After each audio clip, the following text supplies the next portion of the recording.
اسی طرح اللہ تبارک و تعالیٰ کے فضل و کرم سے تبلیغی جماعت ساری دنیا کے اندر اللہ تبارک و تعالیٰ کے فضل و کرم سے اس نے اپنا فیض پھیلایا ہوا، اور وہاں کا بھی عالم یہ ہے کہ میں ساری دنیا میں گھوما ہوں، ساری دنیا کی سیریں کی ہیں، لیکن عوام الناس میں جتنا فائدہ اللہ تعالیٰ نے تبلیغی جماعت کے ذریعے عوام الناس کو پہنچایا، کوئی دوسری جماعت اس کا عشر عشیر بھی پیدا نہیں کرتی، 10 گنا کا بھی پیدا نہیں کرتی۔ اللہ تبارک و تعالیٰ نے اس میں برکت دی، لیکن کیسے ہوئی؟ کیا پہلے حضرت مولانا محمد الیاس صاحب رحمۃ اللہ علیہ نے کوئی تنظیم قائم کی تھی؟ کیا کوئی امیر بنایا تھا؟ کوئی شورا بنائی تھی؟ کوئی منصوبہ بنایا تھا؟ کوئی مرکز کی تعمیر کی تھی؟ کوئی پلاٹ خریدا تھا؟ اس اللہ کے بندے کے دل میں اللہ تعالیٰ نے آگ پیدا کر دی، وہ مولانا الیاس صاحب رحمۃ اللہ علیہ کے سینے کی آگ وہ دل میں پیدا کر دی کہ مجھے مسلمانوں کو دین کی طرف لانا۔ اکیلا آدمی، اس وقت تو اکیلے ہی تھے نا، اکیلے ہی تھے نہیں تھے، پہلے سے کوئی منصوبہ بنایا تھا، پہلے سے کوئی کمیٹی قائم کی تھی، پہلے سے کوئی رپورٹ بنائی تھی، پہلے سے کوئی بجٹ بنایا تھا؟ اکیلا انسان مولانا محمد الیاس رحمۃ اللہ علیہ، جس کے سینے میں آگ بھری ہوئی تھی، دین کی آگ، امت مسلمہ کے فلاح و بہبود کی آگ، اس نے کھڑا کر دیا میوات میں جا کے، کام شروع کر دیا۔ کوئی جماعت بنائے بغیر چند لوگوں کو ساتھ لے، کوئی میں تو تنہا ہی چلا تھا جانب منزل، مگر لوگ کچھ ملتے گئے اور کارواں بنتا گیا۔ اللہ تبارک و تعالیٰ ٹھیک ہے، اصل مقصود تو دعوت تھا نا، اصل مقصود اپنی اصلاح تھی، اصل مقصود دین کی طرف جانا تھا، دین کی طرف بلانا تھا۔ اس مقصود کو لے کر کھڑے ہو گئے اس فکر میں کہ پہلے سے کوئی کمیٹی بنائے، پہلے سے مجلس بنائے، پہلے سے مشورہ بنائے، پہلے سے امیر متعین کرے، کچھ بھی نہیں، کام شروع کر دیا۔ کام میں چونکہ اخلاص تھا، للہیت تھی، سوائے اللہ کے کوئی اور مقصود نہیں تھا، شہرت مقصود نہیں تھی، نام و نمود مقصود نہیں تھا، یہ نہیں تھا کہ میرا نام ہو جائے ساری دنیا کے اندر، ساری دنیا میری قصیدے پڑھا کرے، میری تعریفیں کیا کرے، یہ نہیں تھا۔ کیا تھا؟ کیا تھا دل میں؟ اللہ کے سامنے میں جا کر جواب دہ ہو سکوں کہ یا اللہ میں نے اپنے دین کے بچانے کے لیے جو میرے بس میں تھا وہ کر دیا۔ یہ تھا نا مقصود، یا کوئی اور تھا؟ یہ مقصود تھا۔ کوئی جماعت مقصود تھی؟ کوئی انجمن؟ کوئی تنظیم؟ کوئی صدر؟ کوئی سیکریٹری؟ کوئی بجٹ؟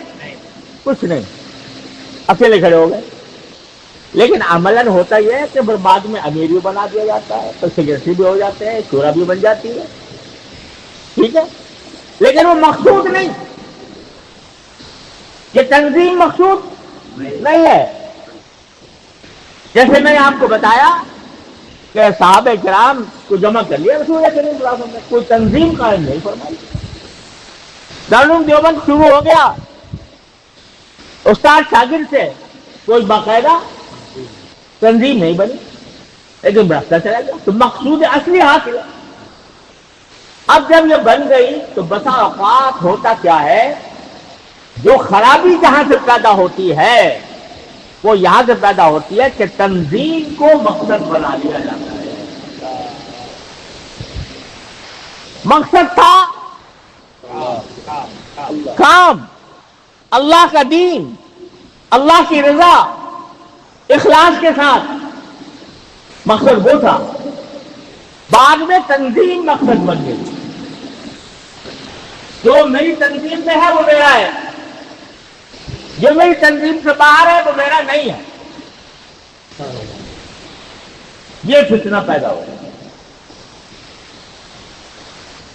اور افسوس سے کہنا پڑتا ہے کہ اس فتنے نے مسلمان کو لڑا دیا، قتل و غارت گری تک نوبت پہنچ گئی، مار پیٹ تک نوبت آ گئی۔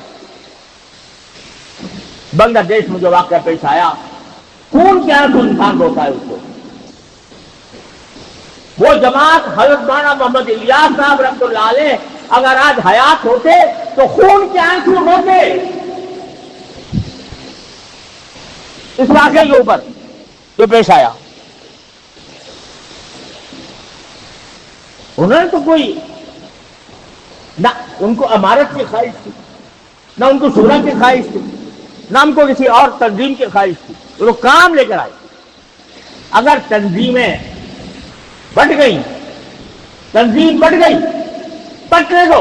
اگر بٹ گئی ہے، ہم نے کوشش کی شروع میں کہ یہ بٹوارا نہ ہو، لیکن افسوس ہے کہ نہیں ہو سکتا، ہو گیا۔ تو اب بتاؤ تنظیم مقصود ہے یا کام مقصود ہے؟ ایک بات کہو مجھ سے، بتاؤ کام مقصود ہے؟ نعرہ تکبیر، نعرہ تکبیر۔ کام مقصود ہے یا کسی خاص جماعت کے ساتھ منسلک ہونا مقصود ہے؟ کام مقصود ہے۔ اگر کام مقصود ہے تو خدا کے لیے تفریق بٹاؤ۔ جو کوئی اللہ کا نام لے، جو کوئی اللہ کے دین کی طرف دعوت دے، اس کو خوش آمدید کہو، اس کو اپنا سمجھو، اس کے ساتھ محبت کا معاملہ کرو، اس کے ساتھ دشمنی مت رکھو۔ کیا اس بنا پر لڑو گے؟ حکم تو اقرا کا ہے نا بھائی، حکم کا ہے اقرا۔ کیا پڑھو؟ دین پڑھو۔ کوئی اگر فضائل اعمال پڑھتا ہے وہ پڑھے، کوئی منتخب احادیث پڑھتا ہے وہ پڑھے، وہ بھی اقرا یہ بھی اقرا۔ تو اگر تھوڑا سا طریقے میں فرق ہے اس کو گوارا کر لو، لیکن مسلمانوں کے درمیان تفریق وہ چیز ہے جس کو سرکار دو عالم صلی اللہ علیہ وسلم نے زندگی بھر کبھی گوارا نہیں۔ اگر کوئی شخص مجھ سے دین سیکھنا چاہتا ہے، مجھ سے، میں یہ چاہوں کہ یہ مجھ سے سیکھے، دوسرے سے کے بعد نہیں جائے۔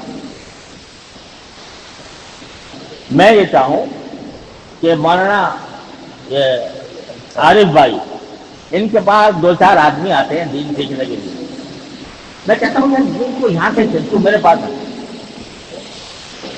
یہ بتاؤ اخلاص ہوگا یا ریاکاری ہوگی؟ اگر دین سیکھنے کے لیے ایک آدمی آ رہا ہے اور ایک جماعت کے ذریعے دین سیکھ رہا ہے تو اس سے کیوں دشمنی ہو آپ کو؟ اگر آپ کو ذریعہ ہوتا ہے تو وہ بھی آپ کا کام کر رہا ہے، وہ کر رہا ہے تو وہ بھی آپ کا کام کر رہا ہے۔ صحابہ کرام رضی اللہ تعالیٰ عنہم اجمعین کے بارے میں حضرات تابعین فرماتے ہیں کہ بہت سے صحابہ کرام سے ہم جاتے تھے مسئلہ پوچھنے کے لیے، تو وہ کہتے تھے بھائی فلاں پاس وہ بڑا زیادہ بڑا عالم ہے، آپ اس سے پوچھیں۔ وہاں جاتے تھے تو وہ کہتے تھے فلاں بڑا عالم ہے، اس سے جا کے پوچھ لو۔ بعض اوقات ڈھونڈ پھر کے پھر پہلے آدمی کے پاس ہم آتے ہیں کہ جی وہ تو سب یہ کہہ رہے ہیں کہ آپ ہی بتائیں، تو پھر ان کو مسئلہ بتاتے۔ وہ چاہتے تھے کہ یہ دین کے بتانے کی جو فضیلت ہے وہ میرے بھائی کو حاصل ہو جائے تو زیادہ بہتر ہے، اس کا ثواب اس کو مل جائے۔